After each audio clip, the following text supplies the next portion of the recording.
में उत्तर प्रदेश के सीएम योगी आदित्यनाथ जयपुर के दौरे पर हैं। विराटनगर पहुंचे हैं सीएम योगी आदित्यनाथ। पवन धाम पंचखंड पीठ में आयोजन है जिसमें यूपी के मुख्यमंत्री योगी आदित्यनाथ शामिल हो रहे हैं।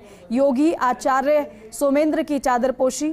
पीठाधीश्वर स्वामी धर्मेंद्र महाराज हाल ही में ब्रह्मलीन हुए हैं। चादरपोशी कार्यक्रम में देश भर के संत और मठाधीश शामिल हो रहे हैं। तस्वीर आपके सामने है विराटनगर से। और खास तौर पर इस कार्यक्रम में शामिल होने के लिए यूपी के मुख्यमंत्री योगी आदित्यनाथ पहुंचे हैं। जयपुर का दौरा है आज उनका, हालांकि संक्षिप्त कार्यक्रम है।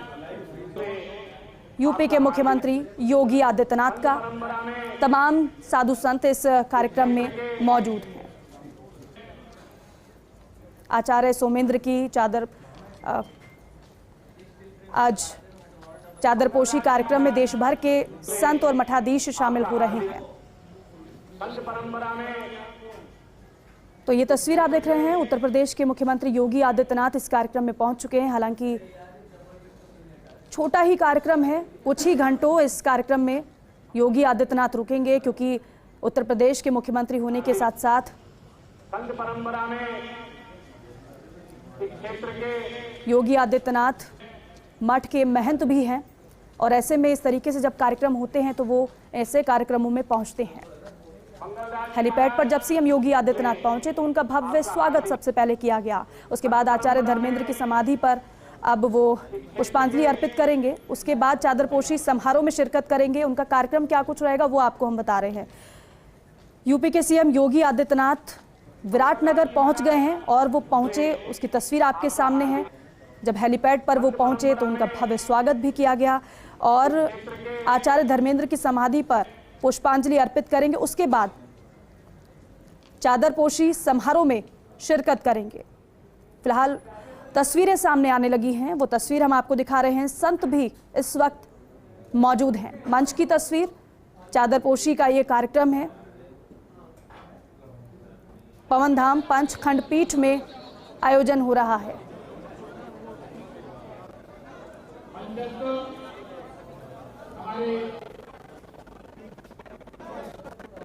तो यूपी के मुख्यमंत्री योगी आदित्यनाथ जयपुर के दौरे पर हैं।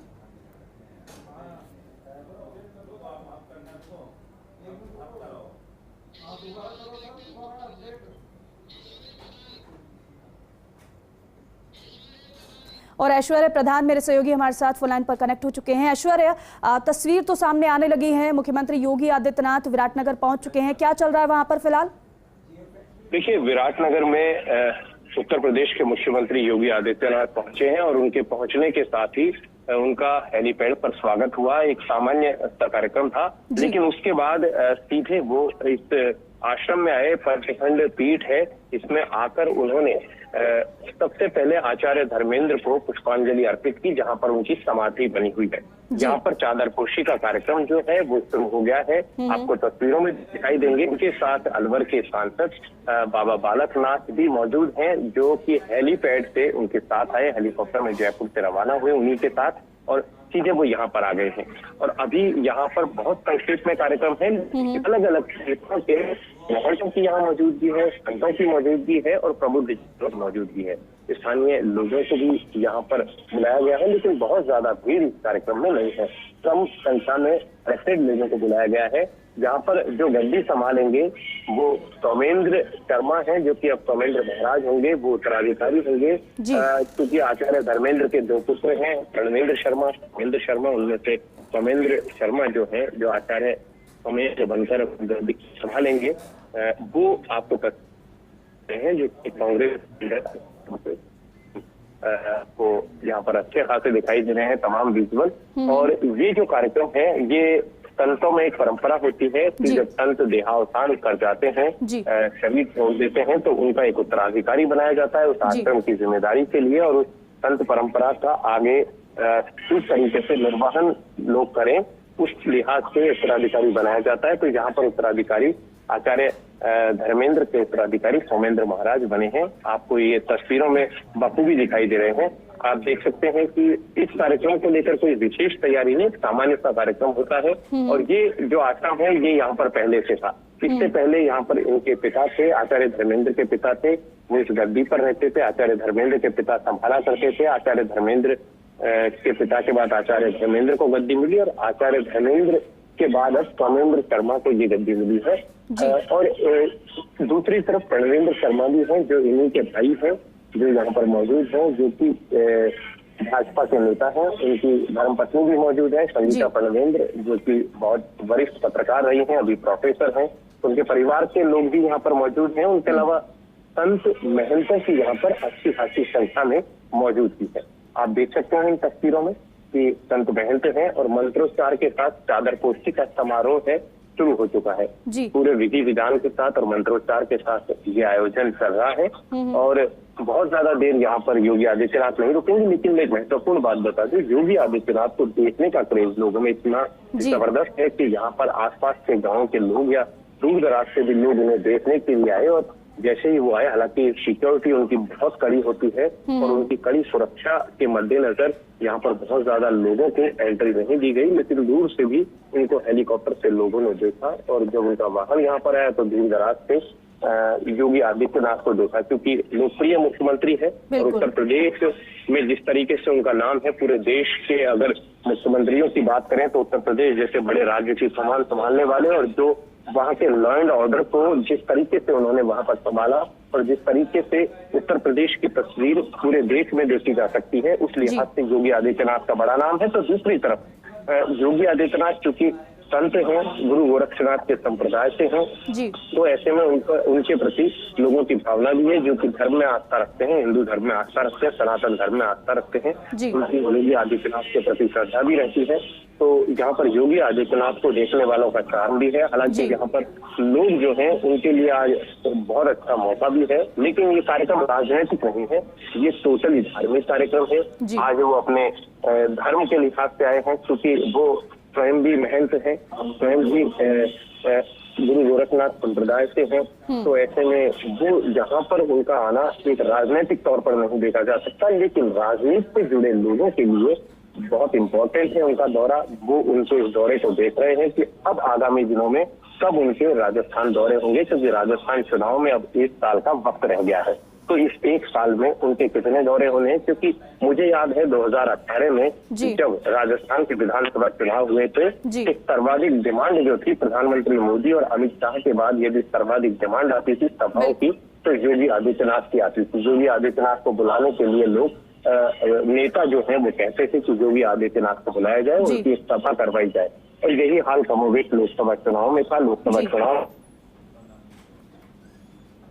बिल्कुल ऐश्वर्या, और ये तस्वीरें दर्शकों को हम लगातार दिखा रहे हैं। अब ये भी आप बता रहे हैं, हालांकि तमाम लोग इस कार्यक्रम में शामिल हुए हैं, खासतौर पर संतों की बड़ी तादाद में यहाँ पर संख्या देखने को मिल रही है, लेकिन मंच पर मुख्यमंत्री के साथ विशेष तौर पर कौन कौन मौजूद है, क्या आप बता पाएंगे? देखिए, रेवासा पीठाधीश्वर यहाँ पर मौजूद हैं। रेवासा पीठाधीश्वर के अलावा महंत बाबा बालकनाथ है, जो कि अलवर के सांसद है, लेकिन चूंकि वो भी महंत हैं तो ये भी उसी लिहाज से यहाँ पर धार्मिक आयोजन की दृष्टि से बैठे हुए हैं। उनके अलावा जो गद्दी पर बैठेंगे सोमेंद्र शर्मा वो मौजूद है। प्रणवेंद्र शर्मा है, सोमेंद्र शर्मा के भाई हैं, जो कि बीजेपी लीडर भी हैं, वो यहाँ पर मौजूद है। और उनके अलावा अन्य संप्रदायों के अन्य गद्दियों के जो संत हैं वो आपको दिखाई दे रहे हैं। और इस कार्यक्रम में धर्म से जुड़े लोग, राजनीति से जुड़े लोग नहीं है, किसी भी पार्टी का, किसी भी विचार का कोई भी व्यक्ति यहाँ पर आ सकता है। तो अन्य में कुछ महामंडलेश्वर भी यहाँ पर मौजूद है। तो ये तस्वीरें आपको दिखाई दे रही है। क्योंकि मैं आपको एक जानकारी दे दूं कि इसमें रामानंदाचार्य महाराज जो है उनका संप्रदाय है, उस संप्रदाय से ये शुरू हुआ।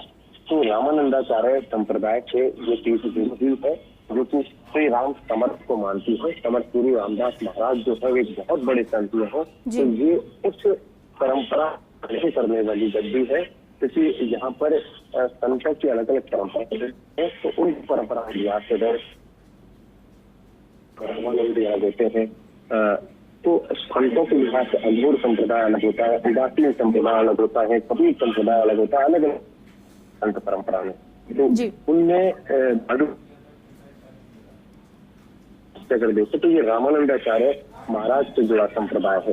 तो इस संप्रदाय की ये पीठ है और इस पीठ में आप देख सकते हैं कि सत्य सनातन धर्म की, सत्य सनातन धर्म की, राम जन्मभूमि की, श्री राम जन्मभूमि की, श्री कृष्ण जन्मभूमि की, श्री कृष्ण जन्मभूमि की, काशी विश्वनाथ की, काशी विश्वनाथ की, गौ माता की, गौ माता की, गंगा माता की, हर हर महादेव।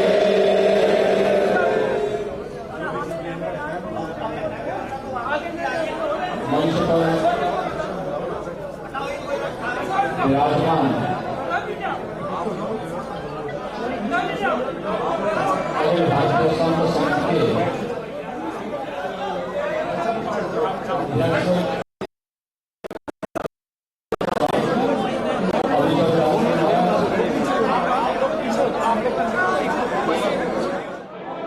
अखिल भारतीय संत संघ के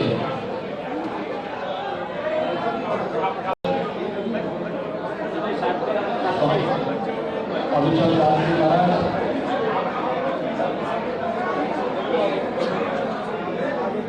बाबा मस्तनाथ की रोहतक के श्री महंत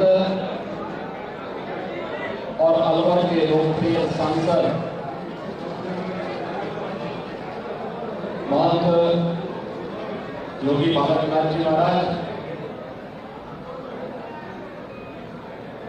मंच पर विराजमान पूज्य संतजन और आज के इस कार्यक्रम में उपस्थित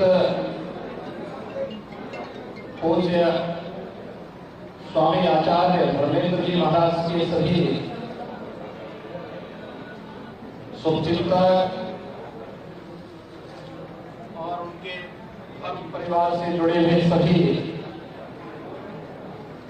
भाइयों बहनों, श्रीमद पंचखंड पीठ की इस परंपरा के प्रति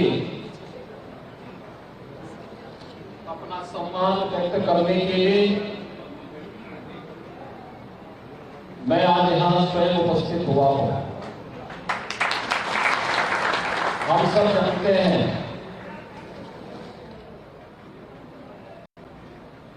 समर्थ गुरु रामदास की एक अखंड परंपरा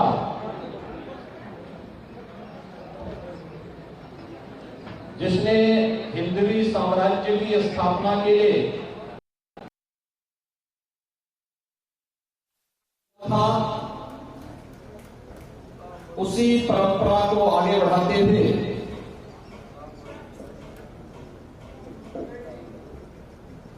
भक्ति और शक्ति की भूमि राजस्थान में इस विराट नगर में पूज्य स्वामी महात्मा रामचंद्र वीर जी महाराज ने जिस तेजस्वी परंपरा को आगे बढ़ाया,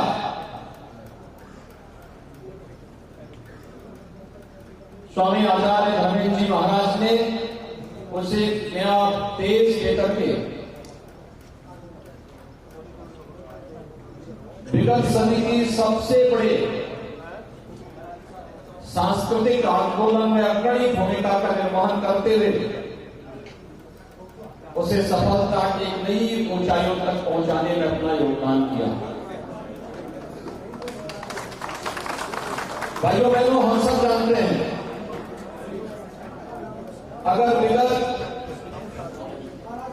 50 वर्षों के किसी भी उस आध्यात्मिक और सांस्कृतिक आंदोलन जो सकल हिंदू समाज का मार्गदर्शन करने वाला हो, उसे नेतृत्व प्रदान करने वाला हो, या फिर सनातन हिंदू धर्म के संवर्धन के लिए जो आवश्यक रहा हो, उन पूरे अभियान के साथ श्रीमद पंचखंड पीठ सदैव अग्रणी भूमिका के साथ बढ़ चढ़ करके भाग ली है।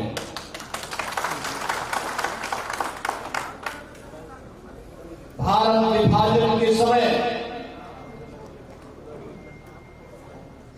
जब इस देश का दुर्भाग्यपूर्ण विभाजन हुआ था, उस विभाजन का विरोध करने के लिए भी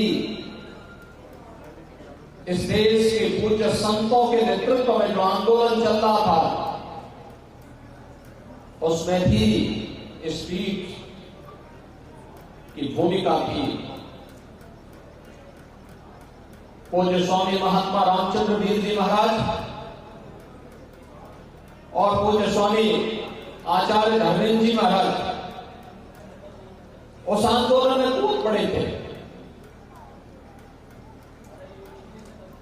आजादी के उपरांत जब इस देश पर युद्ध थोपे गए, जब भी थोपे गए, देश के हित में कौन सा एक नागरिक के रूप में हमारा क्या दायित्व होना चाहिए, उस दायित्व का निर्वहन करने के लिए भी जन जागरूकता का जो अभियान पूज्य संतों के नेतृत्व में चल रहे थे, उस आंदोलन में भी श्रीमद पंचखंड पीठ बढ़ चढ़ करके भाग ले रही थी। 1966 का गोरखा आंदोलन कौन नहीं जानता है। उस आंदोलन में बढ़ चढ़ करके भाग लेने वाली यही परंपरा है।